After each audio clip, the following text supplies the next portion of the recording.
Ramos v. People, 2010.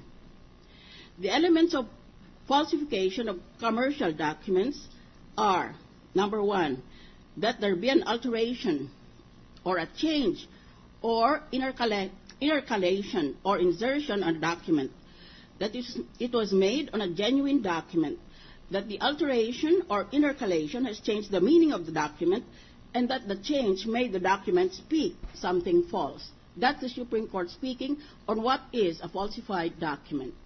Now, maybe some of us might think that we should call for a handwriting expert, but that is not the jurisprudence. We don't need a handwriting expert because jurisprudence tells us that mostly courts disregard what a handwriting expert says, and it's up to the judge to determine for himself visually whether what he is seeing before him are, as described by the Penal Code, changes or insertions that tend to give a different meaning to the document. So the importance of this topic in our impeachment proceedings might overshadow the need to hurry and finish the impeachment trial, because if we can prove, if there is proof on record that the signature specimen cards were falsified as falsification is defined under the Penal Code, then perhaps the court might lean towards considering the maxim falsus in unum, falsus in omnibus.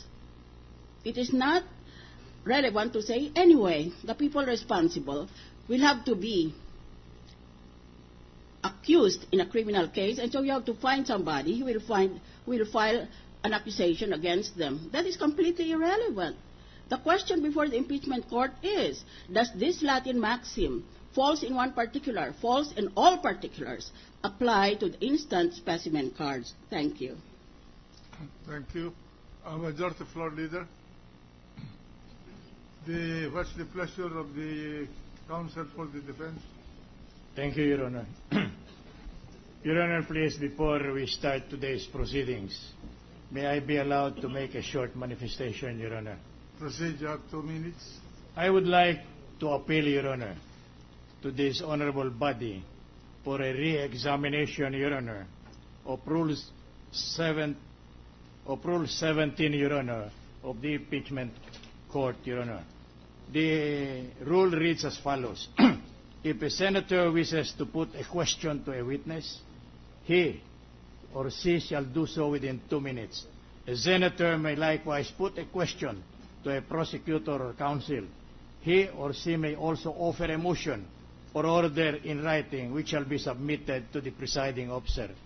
We are pleading for an examination of this rule, Your Honor, to avoid the usual occurrence of what is known as mistrial, Your Honor. Because while it is true that the proceedings of this court as of the moment may not amount to a mistrial, it is equally discernible that it may be raised in the future in the event that the situation goes worse than this. And the reason for this, Your Honor, is counsel, whether private or defense counsel, is precluded from raising an objection or arguing with a member senator, Your Honor. This is not the same rule that we had before, because in the old rule, Your Honor, there is that opportunity for counsel representing an impeached public officer to object to any question raised by the Senate member, Your Honor. And if the objection is raised, the court is under legal obligation to examine the same and deal with its merits. In other words, it is ruled upon whether by the presiding officer whether it should be allowed or not, Your Honor. Now we say that this may amount to a mistrial, Your Honor, because there is nothing left in favor of an impeachable public officer or an impeached public officer. He cannot object, he cannot make any manifestation, and in all probability, as what we have noticed before, the question of a member of this court centers on practically everything, Your Honor. One question may be raised, followed up by another, leading to a request for the issuance of an order requiring the production of certain documents, which document had not yet been proved to be material to the issue or relevant to the subject matter under discussion.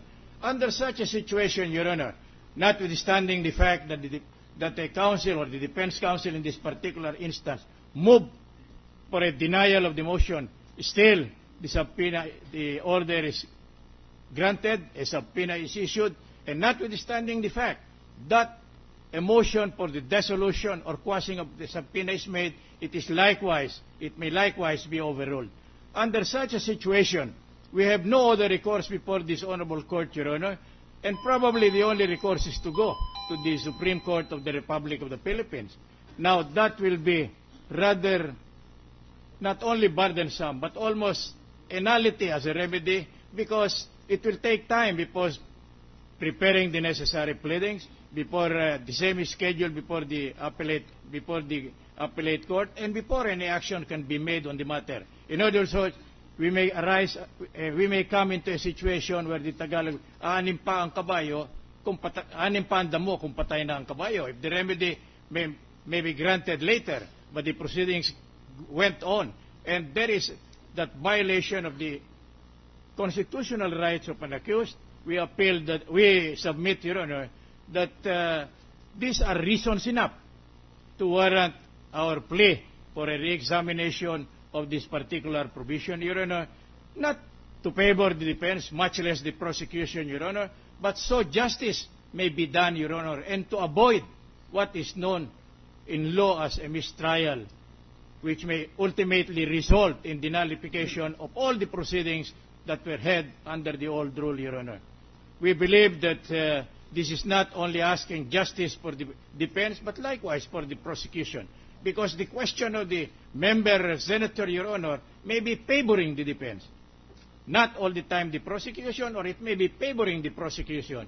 And since there is no definite category of what may be asked, whether in the form of merely clarificatory question or cross-examination question, there is where we feel that the apprehension becomes greater, because ultimately the respondent public official may be railroaded to a verdict of guilt, Your Honor. Hence, it is again our plea, Your Honor, that this rule be the subject of another judicious examination in order to determine whether there is really a room for improvement, just so justice may be meted out in favor of everybody. Thank you very much, Your Honor. The Chair would like to find out clarificatory questions from members of the court is not objectionable by either side. Yes, to clarify facts, to clarify, to obtain information that is vague or rather not understandable by any member of the court. We submit that they are not objectionable, Your Honor. Okay. But first and foremost, may we be enlightened as to why the right to object against any examination question by a member of this court is now prohibited or prescribed under the new rule, Your Honor. Well, that is the rule adopted by this court, and frankly, I'm not privy to the adoption of this rule. I do not know when it was adopted, but anyway, it was adopted, I think, during the preparation of the impeachment trial for the former ombudsman. When we were examining towards the root of this change, Your Honor, we found out that the right to object has been granted to counsel and or his impeached client, Your Honor. We would like... This was during the time of the trial of the former president Estrada, that's correct, Your Honor. And since then, there was no impeachment proceedings that had taken place sufficient enough to show any flaw, any evil, or any wrong attendant to such a ruling. We were surprised, Your Honor, why that particular portion of the old rule had been totally obliterated and taken off the present rule now. Well, because Your it Honor, may not... our position is that... Let the counsel for the defense. Yes, I thought he was done. All right. Our point, Your Honor, is to make the rule more in accord with the constitutional requirement